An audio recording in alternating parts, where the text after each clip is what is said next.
Welcome back to Inglés 4.0, the radio show. Let's go!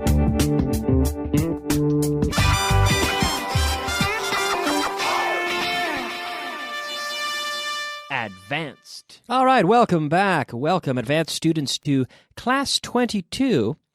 Here we are, starting with a little review of what we saw last time. We were looking at even though and even if. Even though we saw this yesterday, I think it's worth practicing. Even if you heard the program, or if you didn't, I don't know if you heard the program or not, but even if you heard it, I'm going to review it. For those of you that did hear it, even though you heard the program yesterday, I'm going to review it. Do you understand the difference? When we're going to do something despite a reality, we use even though. When we're going to do something despite a possibility, we use even if. Okay? For example, they can't pay him, but he'll do the job anyway. So he'll do the job even though they can't pay him.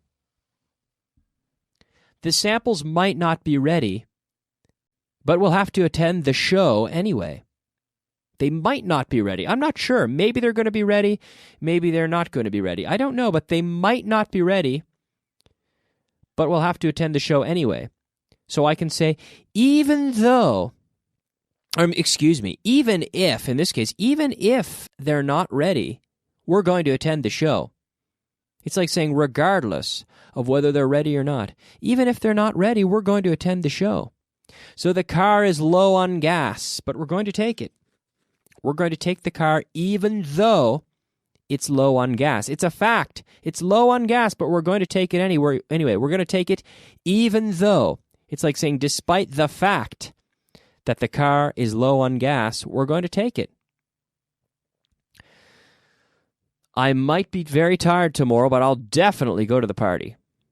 I'll definitely go to the party. I'll go to the party even if I'm tired. Even if. Because I don't know if I'm going to be tired or not. So I'll say even if. Even if I'm tired, I will be there. Okay? There is no money, but we're still going to somehow go out for dinner. We're going to go out for dinner even though there's no money. We have no money. Well, we'll borrow some money, for example. Okay?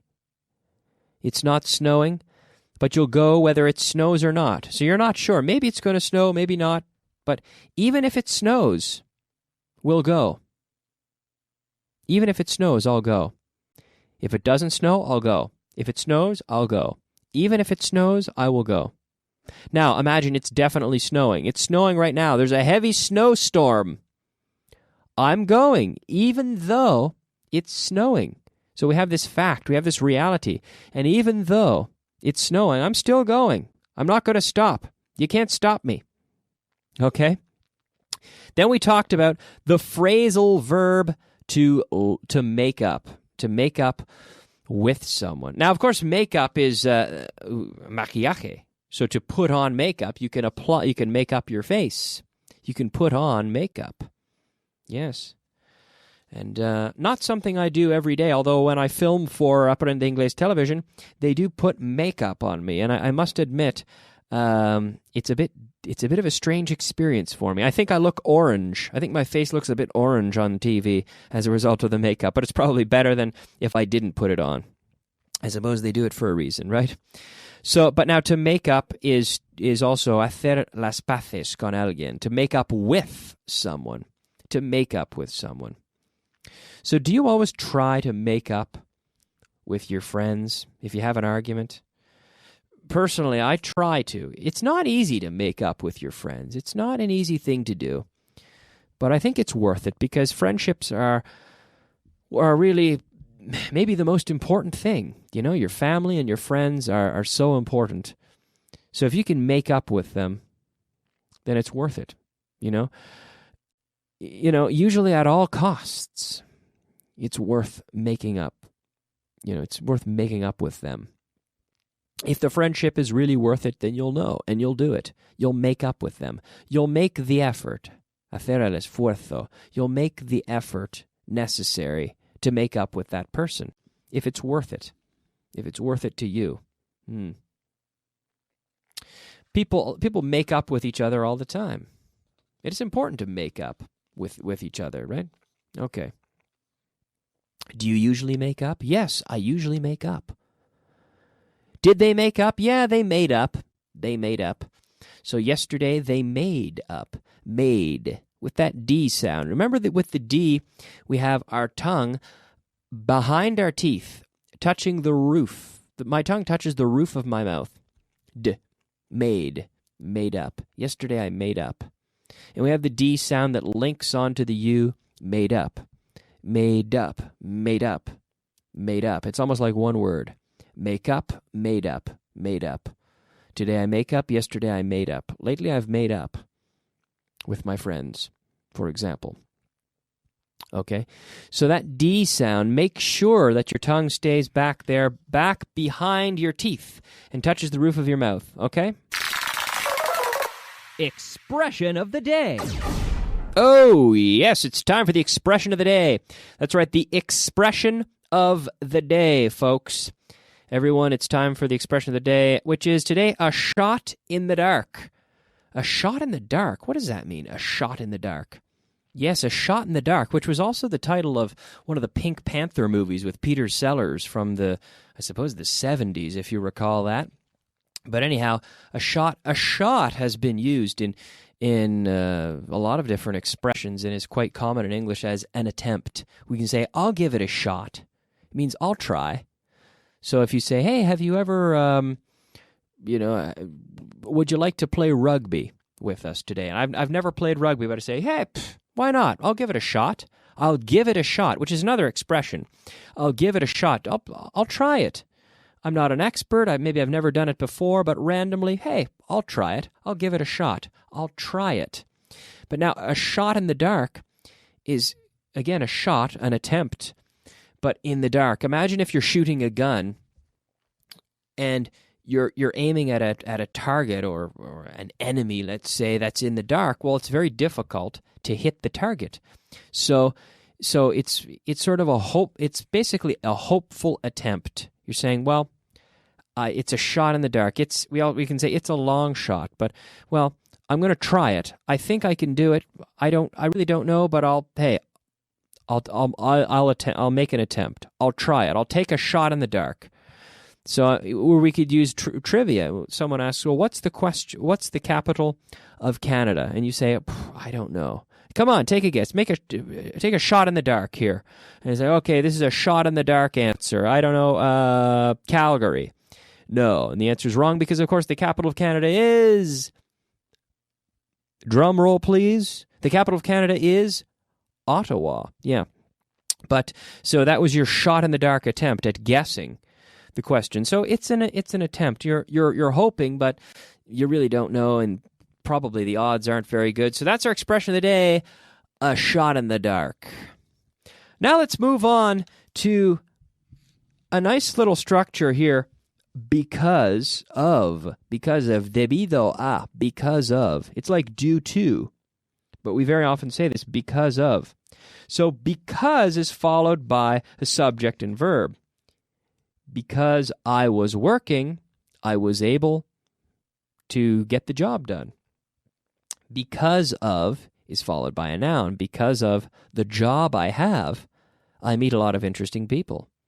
I meet a lot of interesting people because of the job I have. Yes. I couldn't go because it was snowing. I couldn't go because of the snow. I couldn't go because of the snow. We lost because of our poor performance. We lost because of our poor performance. So why did we lose? Well, we lost because we performed poorly. I drove because he was tired. So I drove because of his tiredness. Because of his tiredness, I drove. I drove because he was tired. They were hungry. Well, because they hadn't eaten. They were hungry because they hadn't eaten. Okay. It snowed because of the low temperature. So how could you change that? It snowed because of the low temperature. So just using because, well, it snowed because it was cold. It snowed because it was cold, sure. We lost because of the change in rules. We lost because of the change in rules. So changing that to simply because without the of. We lost because the rules, subject, were changed. We lost because the rules were changed. We lost because of the change in rules. Okay? The lights went out because of the explosion. The lights went out because there was an explosion. There was smoke because of the fire. There was smoke because there was fire. It didn't work because of the accident. It didn't work because of the accident. It didn't work because there had been an accident. Because there had been an accident. We missed the bus because of the storm. We missed the bus because there had been a storm. There had been a storm. Yeah, why did we miss the bus? Well, we missed it because there had been a storm. It worked because we repaired it. It worked because of the repairs, or the reparations, we could say. They didn't do it because it was hard to do. They didn't do it because of its difficulty. They didn't do it because of its difficulty. They didn't do it because it was hard to do. Sure. I couldn't call you because there was no mobile phone coverage. So what can you say using simply using because of? I couldn't call you because of the lack of coverage. Because of, followed by a noun, because of the lack of coverage. La falta de cobertura, because of the lack of coverage. He quit smoking because of his health problems. He quit smoking because, why? Why did he quit smoking? Because he had health problems. Yeah. He stopped because of his tiredness. Why did he stop? He stopped because he was tired. Sure. He stopped because he was tired. Very good. Vocabulary of the day. All right. It's time now for our vocabulary of the day. The vocabulary. We're starting with the first word here.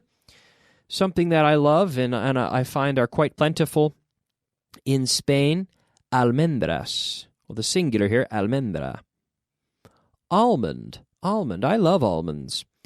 And almonds are quite plentiful in Spain. In Canada, they're quite expensive because we don't grow them. We import them.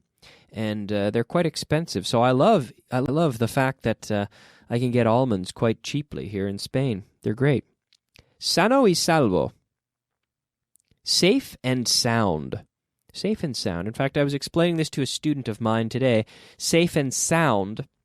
Sound being like secure and stable. So here I am shaking the table to see if it's sound, because if it's not sound, then maybe it's wobbling. Está cojo. It wobbles because maybe the legs are uneven and it wobbles. But if it's sound, then it means it's sturdy. It's stable. It's not going to fall over because it's stable. It's sound, like a structure can be sound. After the Windsor Tower burnt, the Windsor building burnt, before they could take down the pieces, they had to make sure that the structure itself was sound. They had to ensure that the structure wasn't going to fall over. They had to make sure that it was sound. So here you have sano y salvo, safe and sound. So if your friend is going on a long trip, you might say, when you get home, call me so that I know you got home safe and sound. Sano y salvo. Resbalar. To slip. To slip. So you could say, I slipped. I slipped, but not a slipped. I slipped. So the verb to slip.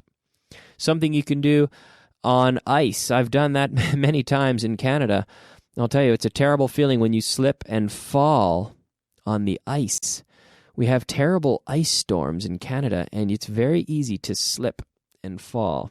And it can be extremely painful when you're not anticipating it. You know, you never are, and your feet slip out and you fall on your back. It really hurts.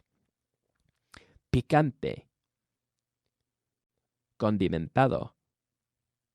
Picante. Spicy. Do you like spicy food? I like spicy food. Toalla. Towel. Very good. Towel. If you need to dry off, here's a towel. A towel. All right. Here's an interesting grammar concept here. Due to and due to the fact that. Due to the fact that. Due to is followed by a noun. Due to the weather, we stayed at home. Due to the fact that is followed by subject and verb.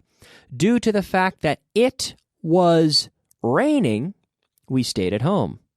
Okay? Due to the weather, we stayed at home. Due to the fact that it was raining, we stayed at home. Okay? So I'm going to give you, similar to the last example, I'm going to give you an acceptable sentence, and I'd like you to give me the other acceptable sentence. So due to his size, he couldn't fit in the car. You can say, due to the fact that, debido al hecho que, due to the fact that he was so big, he couldn't fit in the car. Due to the sun, I got burnt. Due to the fact that the sun was shining so bright, or due to the fact that the sun was so powerful, I got burnt. Due to their effort, they improved. Due to the fact that they made a great effort, they improved. Due to the price, we didn't go. Due to the fact that, what would the subject be here? Due to the fact that it was so expensive, we didn't go. Okay? Now the other way around.